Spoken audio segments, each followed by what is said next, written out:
Thank you all that have joined us so far as we allow everybody to get into Zoom.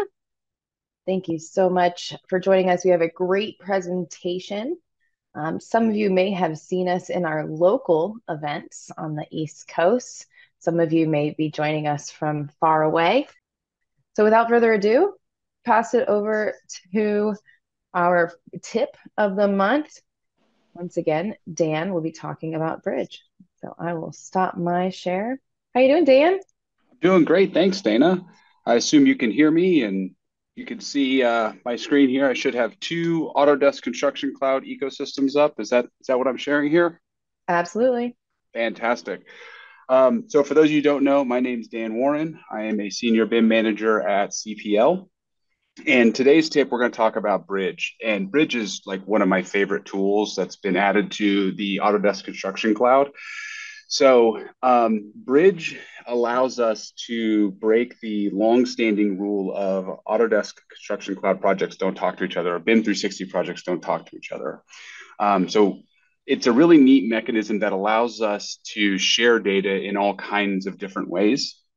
So first, if you've never used it, the key trick is you have to be in both projects and have write capacity. So in the environment you're looking at right now, on the left, this would be like the design team's hub where the design team is working. And on the right would be the general contractor hub, or maybe a pricing consultant, or even the owner possibly, right? So the first thing we want to do is I want to show you how to set up a bridge. It's actually really easy. So over here on the left, I'm going to the architectural hub and I'm going to send over my recap project. And this is a full recap project that I have set up. I'm going to send this full recap project over to the GC. And the way you do that is you just come down here and you pick this folder and we're going to go share. And because I've been added to both projects, I have access to both projects. I can share directly from one project to another. I go to another project. And this is where I can choose to automatically synchronize updates to the target. So if this is a continual working folder, let's say you're sharing like progress sets with the general contractor, every time you upload new PDFs to this folder, those PDFs will be bridged over to the other project team. I don't want to do this. This is just going to be a one-time transfer. We'll call this the, point cloud send. And we're going to push this over to the sandbox you see on the right. So I come over here and I'm going to push this to my sandbox. And down now, because I'm in both projects, I can go into the sandbox and the folders you see on the left are going to match the folders you see on the right. And what I'm going to do is I'm just going to dump this recap project right here in the master. And you can see that I'm pushing this recap file, or this recap project. And what that's going to do is over here briefly, you'll see the recap folder appear, and then you should see all of the folders within it appear, but I actually think I forgot to select the subfolders. So let me show you that again. It goes pretty quick, as you saw. I'm going to share this again, and I'm going to do that to the correct folders this time.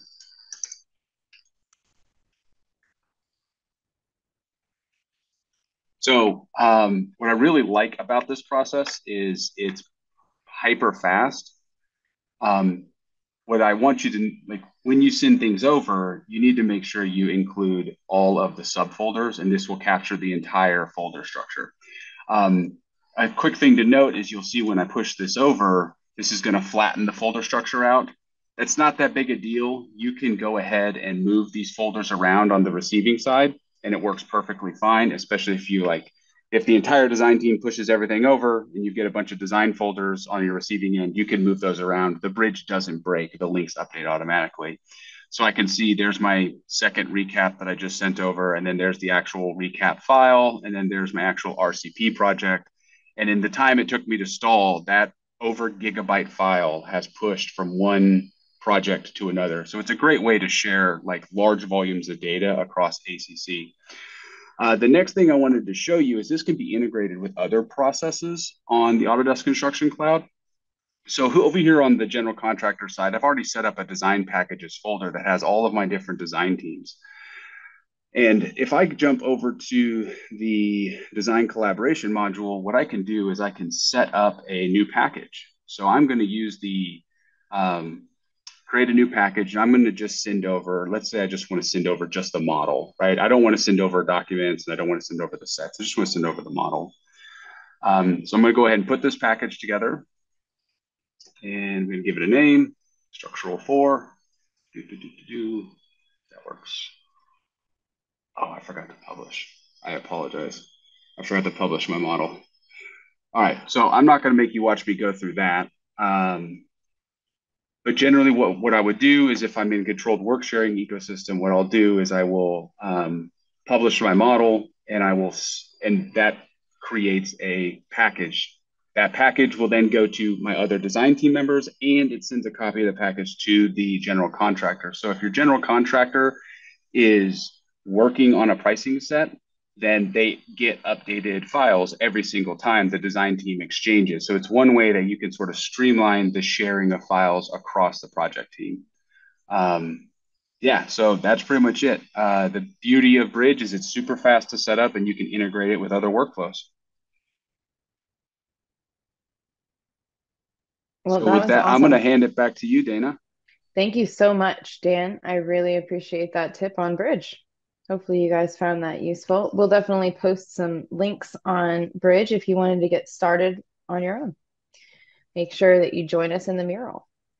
And with that, it looks like we do have a few new participants. So once again, make sure you're coming into the mural. Not only do we have wonderful information about our group, you can find our LinkedIn group link.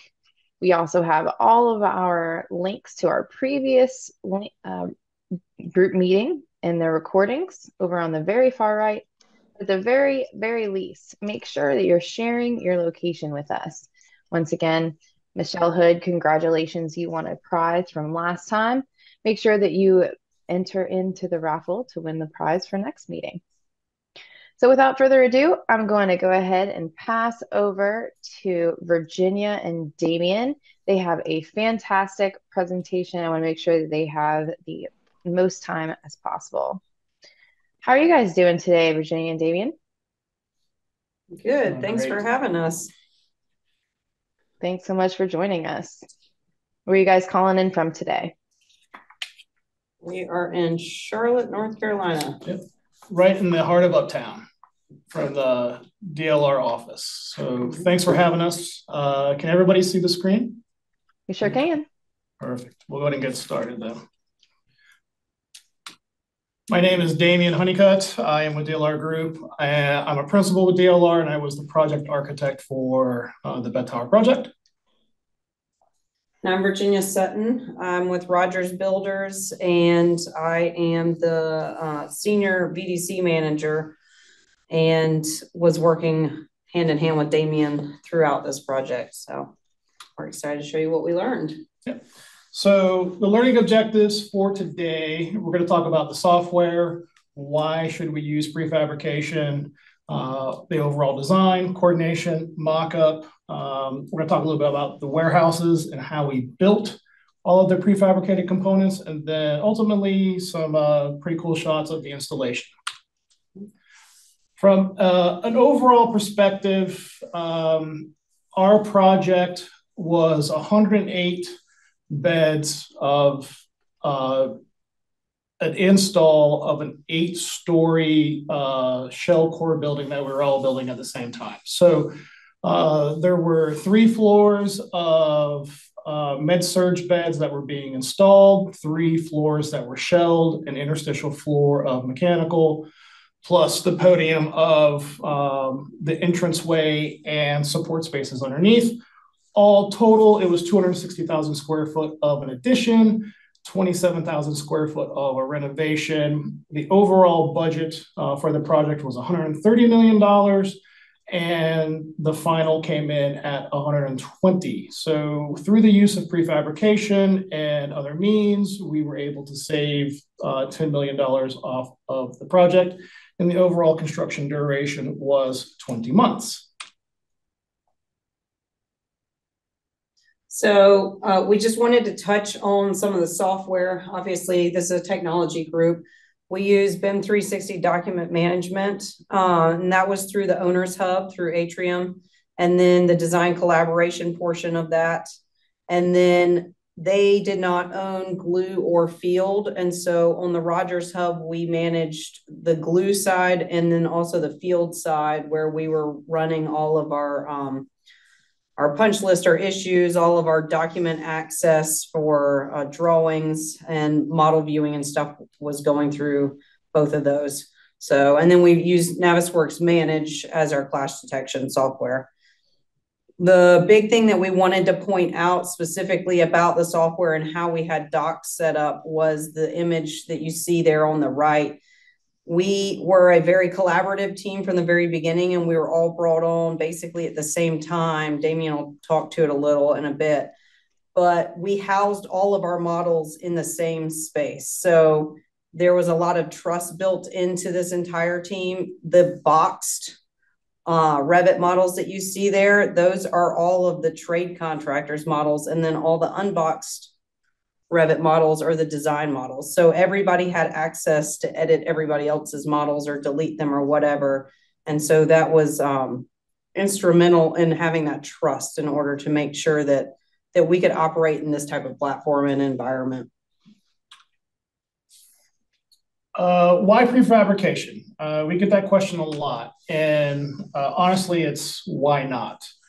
But some of the main key points from why you want to is the controlled environment. You are able to control the schedule. You're able to control safety on and off the site, and there is an increased speed and speed to market. The other reason or advantage is, and you don't necessarily have to have a repetitive design, and you're going to see that through the racking system. But with a repetitive design, that is another reason why you could have increased speed. You can reduce your material cost, and then, of course, hopefully eliminate any rework cost. Is this the video?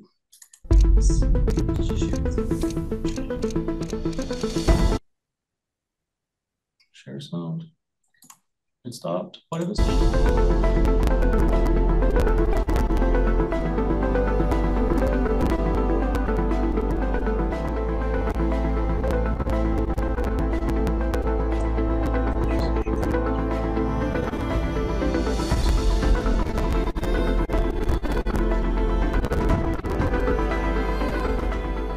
Right now, we're on the Pineville Bed Tower project for Atrium Health here in Charlotte, Pineville.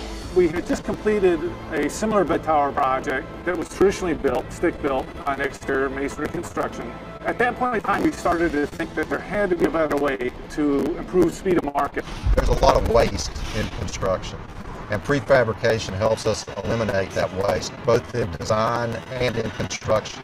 So on this particular project, Atrium Health wanted prefabrication, and they challenged us to do as much prefabrication as we could do. Healthcare is not cheap. You all know that. How can we be good stewards of the dollar? And that is by assembling the team early and prefabricating the place, designing a building with prefabrication in mind. Where in the past it's been design a building, then look at it and say, what can we prefabricate? The thought process has to change. Prefabrication in this part of the world is relatively new. Never been done in Charlotte before. So for us to be able to do that, our VDC department needed to grow.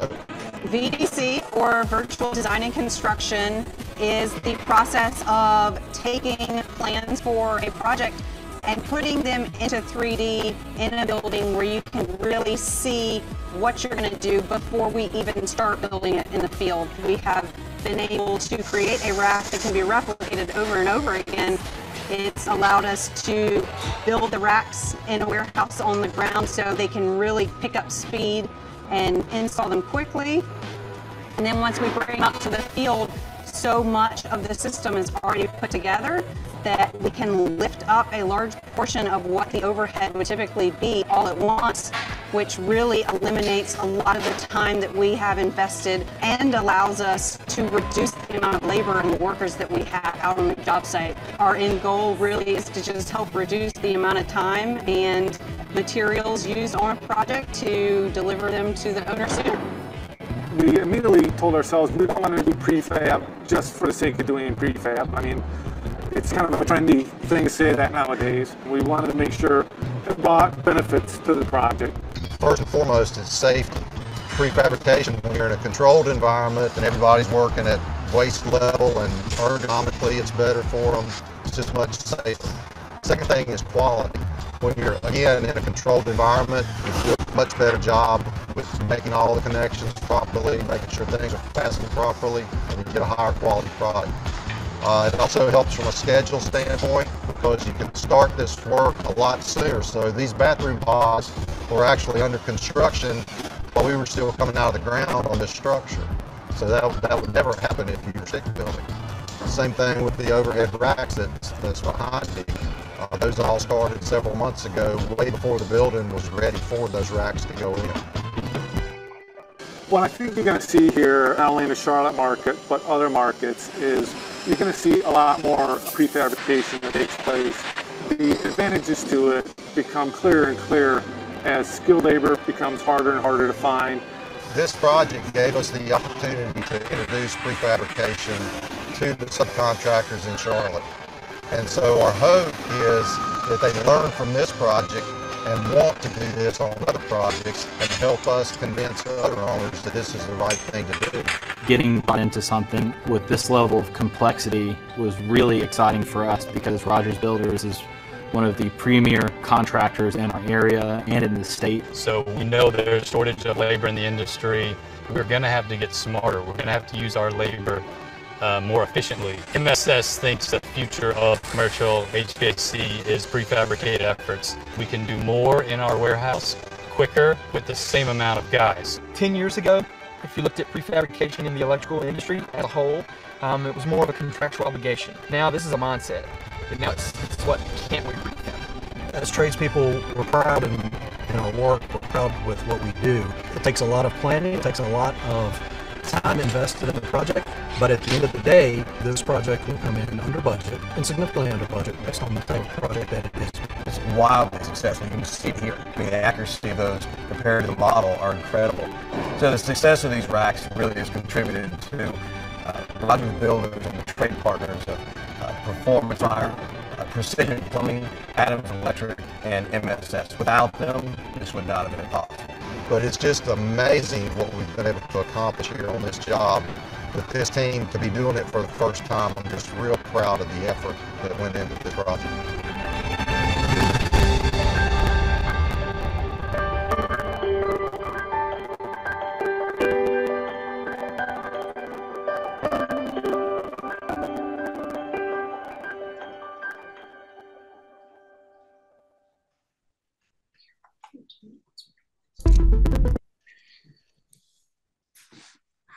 All right. Moving into the design itself. And the video alluded to a lot of the prefabricated components that we had in the overall project. There were 108 toilet pods built, 108 head wall, foot wall combinations. The entire exterior envelope was panelized and prefabricated. That worked out to be 165 acrylic slash EIFS panels, and then 173 thin brick panels. And it was those panels were installed in 23 days.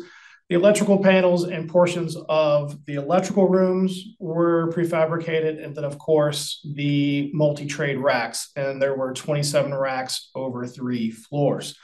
The goal for this project set forth by Atrium was to have 25% of the total budget be prefabricated.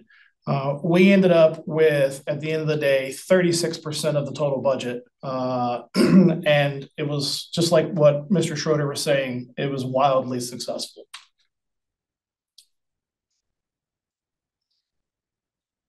Is this you or me? I think this one was you. But it's fine. So from a design standpoint, and you saw through the video, we were designing this before COVID, during COVID, and then building it during COVID and after COVID. So you saw a lot of masks and a lot of face shields. It was essentially, from a design standpoint, a 13-month process. We did co-locate. So instead of having a job site trailer, we had a 5,000 square foot space that was adjacent to the project site. And we implemented our big room meetings. You'll see the cubicles there. I was on site 3 out of 5 days of the week. Same thing with the engineering team, as well as any other design team and the major subprime contractors, all sat in this space all together as we work through the process here. Yeah, so we had big room meetings in addition to just sitting together. And so you see that in the image on the bottom. But those big room meetings happened once a week with the whole team, about 40 people, and gave us the opportunity to talk through different ideas that everybody had and vet those out as a larger team for practicality, pricing, and then using that as direction on our design. So some of the big things we have listed there were locations of the duct shafts, which we'll look at later, electrical rooms also, along with piping shafts, and then talking about how do we make prefab with multi-trade racks work, knowing that we were trying to achieve this 25% prefab number from the design or from the owner. So we were looking at how do you have a repeatable floor plan and what do those units look like? And so that the units for the patient rooms repeated every 16 feet. So we knew we wanted to try and look at things that would happen in kind of that magical 16-foot multiple. And then we had offset rooms, or the doors for the rooms were offset, which was very unique to our design. Damian will talk to it a little bit later too, but that definitely helped us with those multi-trade racks, also making sure that we could fit everything and fit it efficiently. And so those were all conversations that we had leading up to this and helping direct us as we kind of worked through what does a trade rack look like. And then the other big thing was permitting with fire protection, because we decided we wanted it to be a true multi-trade rack, and that included not just MEP, but also fire protection. And so that obviously gets you triggered into the seismic categories here in Charlotte, and that had never been done. And so we had conversations with the county, meeting with them to really understand what that looked like and make sure that we accounted for any additional structural calculations and stuff to make this actually work and set that precedent. Yeah, we treated the permitting, the fire marshal and local building inspection as a teammate for this project. They had seen prefabrication from toilet pods only when it came from the hospitality industry. They definitely have never seen it anywhere else, nor to this scale. So this was new to them. So we treated them just like a team member and brought them in early and often so that they were comfortable with what we were doing. So I already mentioned that 16-foot repeatable factor with these patient rooms. So this was a sheet that the engineers put together, trying to make sure that if we were fabricating these very long rectangular racks, and then also the bathroom pods that we fabricated, could we insert them into the building, and could we make the turning radiuses we needed in order to get past the column grids that we had, because we did not have a traditional column grid where everything was lined up in the horizontal and the vertical. So you can see here the columns are highlighted in that dark red, and so they're offset from each other to work with these slanted patient rooms. But this, again, was just something that we generated to have a lot of these conversations early on in that big room to help guide us. Yeah, so let me take a quick second here and kind of break down the floor plate for you. Each floor was broken down into two units. The bottom in the left, that's a 20-bed unit, and the going vertically, that is a 16-bed unit. Each one of the rooms are same-handed. they are nested and canted. So there's really not a 90-degree angle in any one of these rooms, which also made for some very interesting construction details. But you're kind of getting this this form from a nurse station kind of layout, where you have decentralized nursing at those little Y station nurse stations. And then the area that's in the bottom right, that is essentially support space. So you kind of on stage and off stage when it comes to designing the building itself and how you utilize it. So this, we generated A3s throughout the project to kind of finalize decisions that we made in these big room meetings and use them as reference if we needed to on why we made a decision later on in the project if somebody asked the question. So this is the MEP shafts specifically. And one of the key things that we talked about was where do we place these duct shafts when we worked through what the racks were going to look like transferring down these corridors. And so originally at one point we had started kind of in a traditional sense where we had the shaft located in the center of the building, and that was going to support both the return air and the supply air. But as we were having these conversations in the big room, one of the big things that we started to realize when we started looking at the duct sizes to get an idea of what the layout of these racks would look like for width and height is that we very quickly understood that the largest duct all happened together at the same spot. And then the smallest duct at the ends of the corridors was all happening in the same spot. So the floor plan was revised to actually put the return duct shafts at the ends of the wings and then put the supply in the center of the wing. And so that way, as one got smaller, the other one got larger, and they could really kind of share that same space in the rack. And we didn't end up with an inefficient rack because by the time we got to the end of the corridor, there wasn't much left on it. Correct. And I cannot stress enough that once you make a decision like this, you document it and you move on, and you don't come back and rehash the decisions that you previously made. So, I have a number of slides here that show some iterations of the rack. We're not going to talk through each one, but in essence, what the takeaway here is we started with an idea of a rack initially on what we thought we could do. And then as we brought these ideas to the big room meeting every week, we had this up on a large screen, and then everybody got to give their input on pros and cons that they saw or any questions that they had or anything they wanted to challenge us with. You can start just kind of clicking through them. And so we usually generally for the meetings would bring 2 iterations.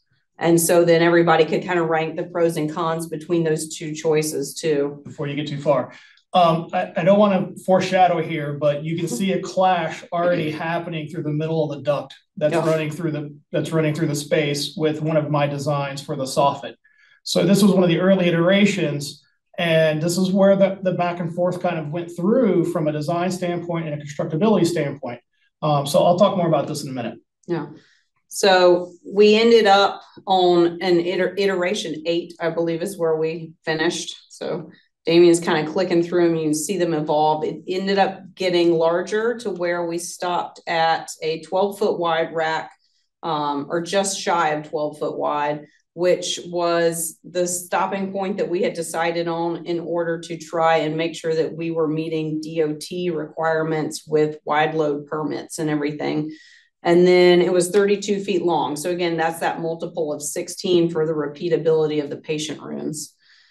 As Damian kind of mentioned with the soffit, you'll also notice in this image in that top right where you've got the section view is that soffit has disappeared now from the center of the corridor, and it's moved back to only be 2 foot off the left wall. And that was on purpose in order to not have to worry about how do we attach a soffit wall to the bottom of that structural rack at this point. And so then once we finalized where everything was set in that 8th version, we ended up writing an A3 that just kind of summarized how we went through that whole process. So we had it all figured out where everything was going to go at that point for systems. But what we didn't have figured out was what do the connections to the deck look like? Because we had to figure out what the weights that we were dealing with were first before we could do that. So we then generated a spreadsheet that you can see here where we listed out every single system and then the links of each one of those systems. And then everybody plugged in the weights that they had, each trade, and whether it was filled with water or not filled. And then that way we were able to give this spreadsheet to the structural engineer and he could start running all of his calculations to start designing what those connections looked like. So these are the 3 details that he came up with. We had some connections that went to the deck and then some connections that went to beams. And so he had 2 different types of connections that he identified on how that would work. The big thing to take away here in that design was that we had 2 directional connection there at the deck so that we could have a 1-inch adjustment in the X and Y. So as we were lifting the rack, if it was slightly off, it had the ability to move versus having a set in bed that you were having to hit exactly. So if it had shifted during a concrete pour or something, you'd have a lot more trouble trying to get that up and then having to pause to put in a new embed or something. So from a coordination consideration, this is kind of what I was alluding to previously. On the top right, that image was the first initial concept of the soffits that were going to be over the nurses station. This design for Atrium utilized the open core concept. And what that does, it essentially is a 16-foot wide corridor with an 8-foot circulation in the middle of that corridor. Completely different than normal healthcare design where you only have 8-foot wide corridors because that is what is required by code.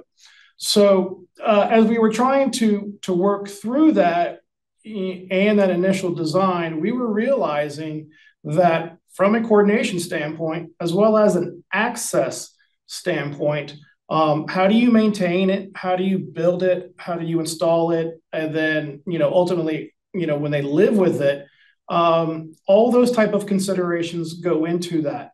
So the final design is what you kind of see there at the bottom right-hand side, and it's highlighted there in the orange. It was a little bit more subtle, a bit more understated, and then I was able to create that space over top of the nursing team station with a pendant light versus an overall soffit. And so another change that happened because of these racks was the linear diffusers that had been in the corridors. The initial design had them parallel with the corridor, but because of the space that we had above the ceiling, the height of the linear diffuser was about 10 inches tall, and the bottom of our racks was actually only 8 inches above the ceiling. And so by being able to turn it that 90 degrees to be perpendicular to the run of the corridor, we were actually able to nest it up in between the frames of the racks to still have them located in the same spot, but give us that coordination there. Architecturally, we were being really meticulous in the ceiling about how things lined up, and we wanted to be very purposeful. So it would have been really easy if we just moved it completely off-centered as needed, willy-nilly, wherever it needed to be. But ultimately, we were able to coordinate and work this through. So we were working from an aesthetic standpoint as well as a performance standpoint. Absolutely.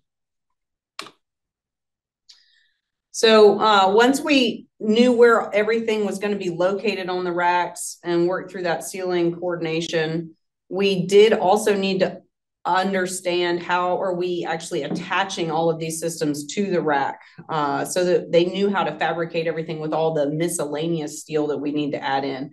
And so that we spent a decent amount of time, a lot more than we thought going in, just making sure we covered all the details of exactly is everything supported at their minimum distances or less, or sorry, their maximum distances between attachment points or less.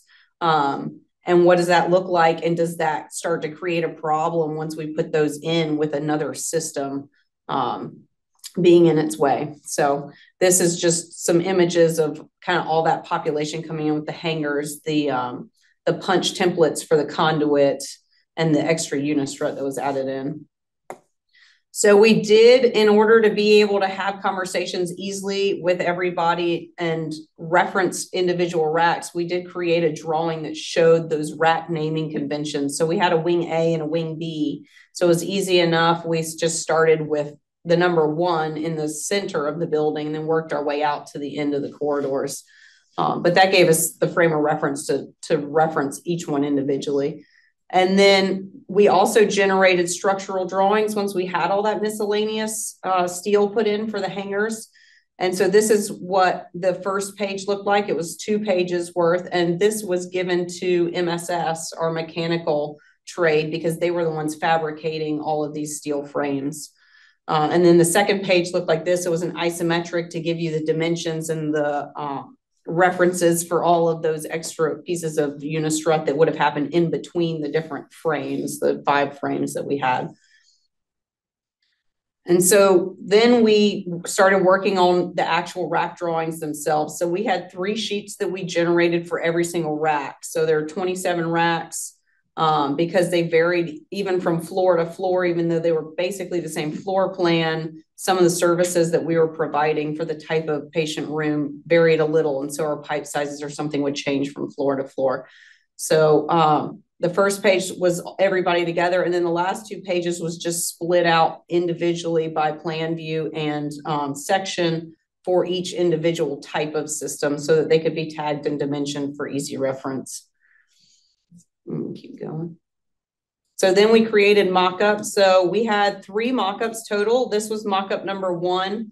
And then we were able to have everybody kind of give their feedback on it and how that worked, putting it together. We also learned from this one that we needed, this one was right at 12 feet wide from one side to the other of the structural rack itself. And then when MSS tried to roll it out their door, their rolling door in their warehouse was actually only 12 feet wide. And the casters that sat on this stick out a little bit beyond that 12 feet. So they couldn't actually get it out of the warehouse.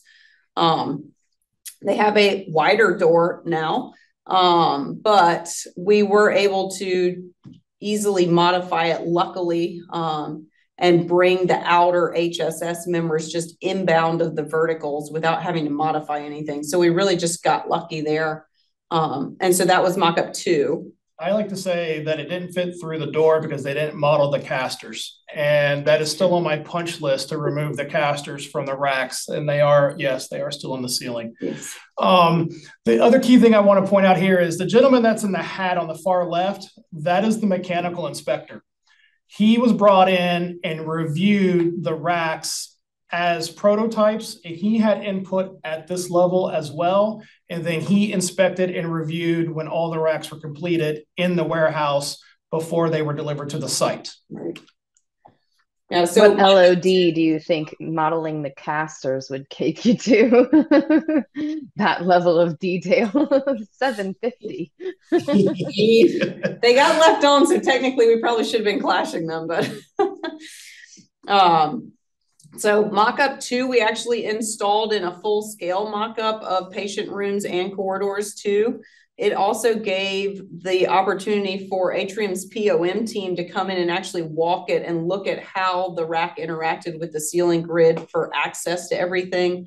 And they had one comment to change where they wanted the circuit setter hooked up to the VAV, but that was about it. And it really gave them that sense of confidence that they were going to be able to maintain this stuff easily because the clearances were all there.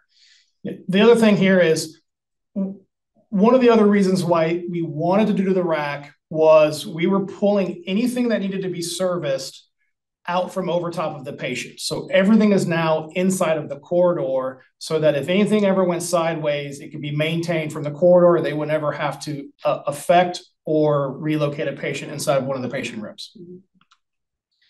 And so then mock-up 3 was really just, there were just a couple tweaks to the actual miscellaneous steel hanger stuff. And so at that point, they just started fabricating all 27 racks. So that's 3 of them you see there.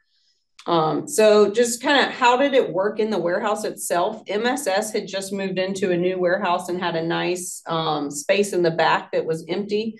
And so they were able to lend that space to our entire project. They gave all the other trades a 20 by 20 fenced off or 20 by 25 fenced off area within that space that they could store their tools and their materials and stuff. So they could, it was just a chain link fence that they could lock up each night and leave their stuff. And then we ran these racks in full corridor lengths, except for that 4A corridor that we didn't have the space. And that way they were hooked up the full length. There weren't gaps in the racks in between them. And that gave us the opportunity to actually pressure test everything in the full run so that we could insulate in advance of shipping it out.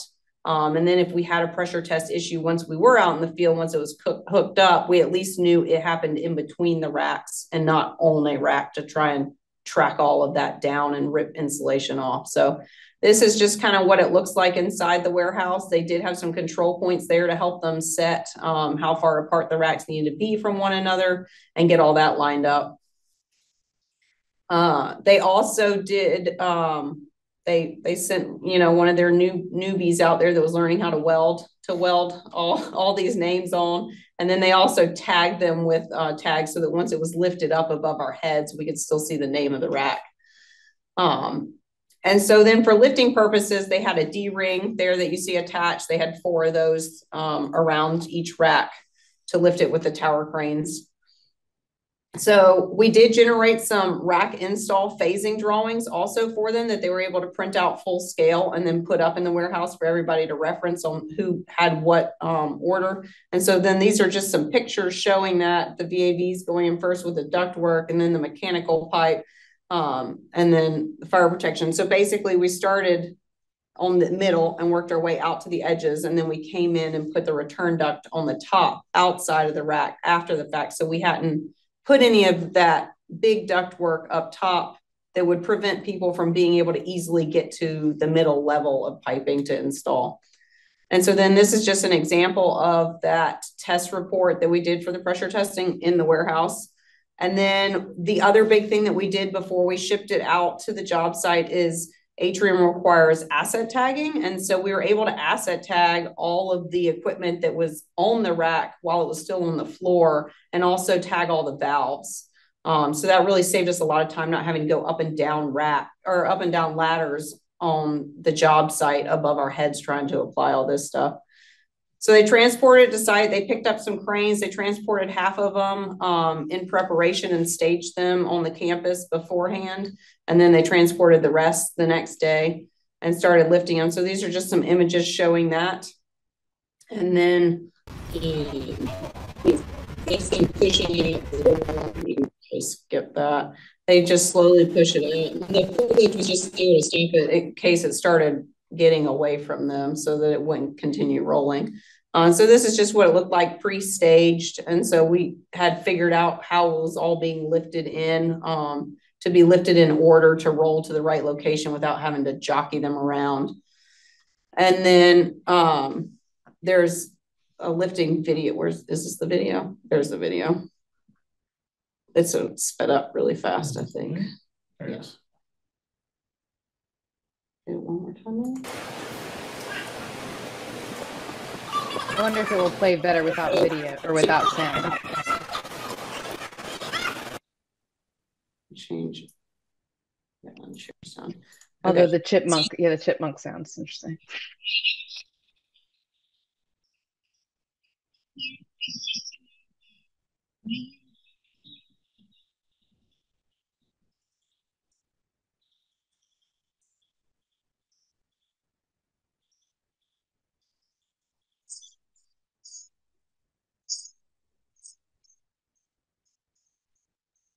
Virginia, we can't hear you talking over the video. No. Maybe if you turn the sound off on the video. You did. It's all right. We'd unshared it, but okay. So, well, as this was coming in, basically what we were trying to show is that the fireproofing was already sprayed on the steel. And so we had talked through enough of the logistics to know that we didn't want to accidentally bump it off and stuff. And so they had placed the D-rings for lifting at frame 2 and 5 of these racks instead of frame 1. And that allowed us to have enough of the rack come in to where the workers could get a hold of it safely without being on the edge of the slab and get the caster set on the slab and disconnect the rigging from frame 2 D-rings without that rigging coming inbound so far that it was actually going to jeopardize that fireproofing there on the steel for us to have to go back and redo it. So these are just some images of what it looks like on the site and also the attachments that the structural engineer had done. And so then the big thing here, it was the first time we'd done it, obviously, so it takes a little while to get used to a new process, obviously. It took us 52 minutes to lift that first rack and get it set and everybody back on the ground. By the time we finished with that first floor and the 9th rack on it, we were down to 16 minutes. And then sometime between there and the 27th rack that we lifted, we were down to 9 minutes a rack. So this is 12 feet by 32 feet worth of MEPF systems that we were lifting in 9 minutes. So the significance of how fast we could install this incredibly sped up the process that we would normally have if we were having to stick build all this in the field. And then these are just some images of what that looks like. We lifted it with chain falls, you can see here. That were just wrapped around that structural attachment. So, and then once we did that, we pieced it back together. We had 1 foot sections of duct that would pop out, spool pieces. And so those got replaced back in. And then the pipe, which was the level below, was 2 feet wide with the intent to be able to give the workers enough space for their bodies to be able to get that 1 foot section of duct in without being pinched in between pipe. And so then once all that was pieced back together, they were able to run the pressure test again in the field just to make sure that they had everything hooked up well. And so then one of the takeaways we did have from all of this was actually the electrical. So there was a lot of electrical on there. And when we built it, the electrical did not come out at the same elevation that it needed to enter the rack. So you can just see in the picture here that it ended up causing a lot of bends that they had to put in the field for this portion, which was stick built out there. So that's one of the things that we learned after the fact that we like to point out for sure as a lesson learned to take into account. But so in conclusion, I know we're running short on time. We want to leave some time for questions. Virginia talked a lot about how fast we were installing all of the racks, and we got down to 9 minutes. We were able to dry in the entire building on the exterior. From when we started the dry-in process to finish, it was 11 weeks. The example that we have is of another bed tower 30 minutes away from here that was of similar size and scale. That project was stick built with brick and curtain wall and precast. It was 11 months. So we know that there was a substantial savings that could be had from prefabrication. And ultimately, at the end of the day, we were able to do that.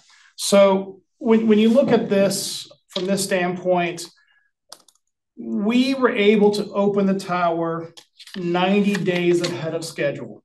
So with 108 patient beds that they could be billing at $1,000 a day. And that's just a really round number. And that's different depending on the modality of whatever the patient is in the room, whether it's a med surg room, which is around, $1,200 to telemetry, which is $3,000 a day, or even ICU, which is $5,000 a day. Let's just say $1,000 a day, 108 beds, 90 days ahead of schedule.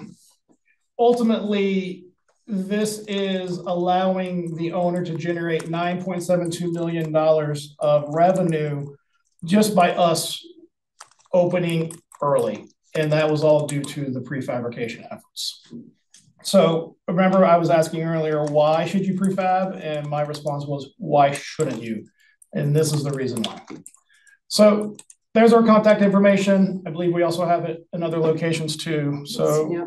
I think we're done. So thank you, everybody. Awesome presentation as usual. And yes, there is in the mural. So if you're not in there already, please join us in there. It looks like we do have a few questions. I think you guys answered a few of them as well. But maybe one that maybe comes to mind, outside of being able to access all of these facilities outside of the patient room, which is a huge benefit, are there other facilities management and other kind of operating benefits or impacts that you can see?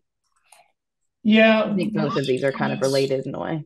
Yeah, one of the comments was patient comfort and sound. So if you're removing the VAVs out from over top of the patient, putting them in the corridor, they're going to have a quieter space. So that there is a benefit. We talked about the ease of construction. So we were able to centralize everything. So that was a benefit there. And then, of course, the maintenance and that POM portion. They were a stakeholder, and they were just as much a part of the design process as anybody else. So those were our key things. But of course, you talked about the other added benefits, like I said, the noise reduction, the patient satisfaction. And absolutely. Absolutely. Do you guys maintain the model through future modifications and renovation? I guess you haven't really gotten that far. So Atrium is a more progressive client, and they actually require all the design models with updates from as-built to be handed over to them at the end.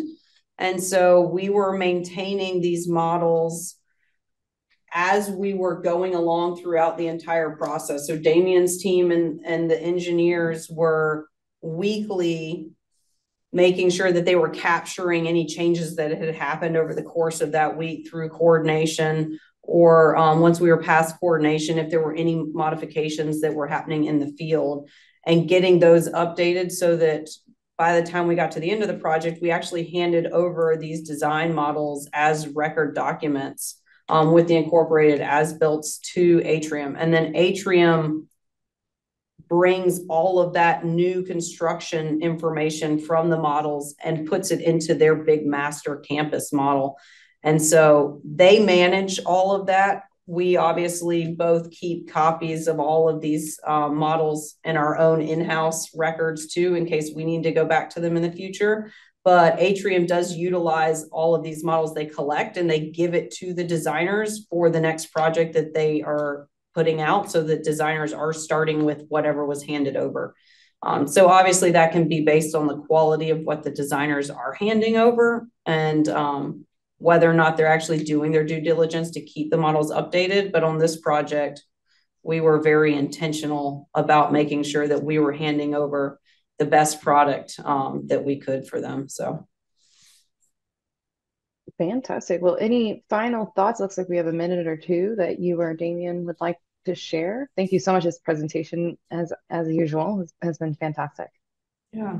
I mean, you have no. We appreciate being able to do this. I think this is probably the fastest we've done it. Typically, we do this in like an hour and a half. So we did cut out quite a bit, and I tend to get long-winded. So hopefully I didn't bore anybody. But no, we're happy to share what we've done, and we've actually even taken lessons learned from this, because this project was completed 2 years ago now, and we've since applied some of those lessons learned, and mostly on the electrical side. We've taken with our subcontractors, and we're now prefabricating entire electrical rooms, and they're being set into 3 walls of construction, and then they built the 4th wall.